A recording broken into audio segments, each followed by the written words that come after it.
The Chinese consumers, they're very, very young. There's definitely a very distinctive consumer behavior amongst the new generation. So obviously we all know that China probably developed or fully sort of developed in the last 10, 15 years. So a lot of the consumers in the market are literally born after the 1980s. There are very few, the percentage of consumer that are older in the 40s, 50s, or 60s, it's very small. So a large percentage of the consumer fall into the age group of 1980s and after. They're very social media savvy. They're very technological savvy. So they're very good with all the different apps and booking channels that we may not be familiar with.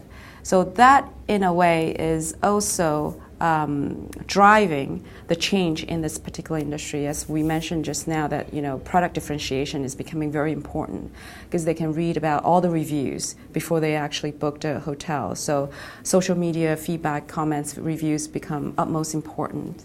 They can do their price comparison amongst different booking channels. So price sensitivity is becoming,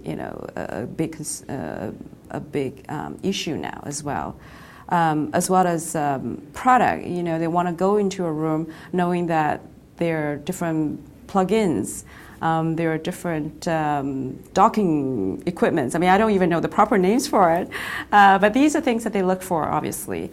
And they are not so concerned about whether or not there are 10 people behind the check-in counter to welcome them, greet them, but they want to know that they are able to check in and check out efficiently. So I think their needs are very different, and we need to better understand that. So the hotels that are getting built now or getting built for the future, they can target to this particular generation and target to these needs. And I think there are quite a few hotel products out there that are actually sort of at the forefront of driving that. Citizen M, for example, Indigo, for example, Hyatt House, Hyatt Place. A lot of the major brands, major players, they're actually coming out with new products. They are actually that are focusing in on these particular consumer market.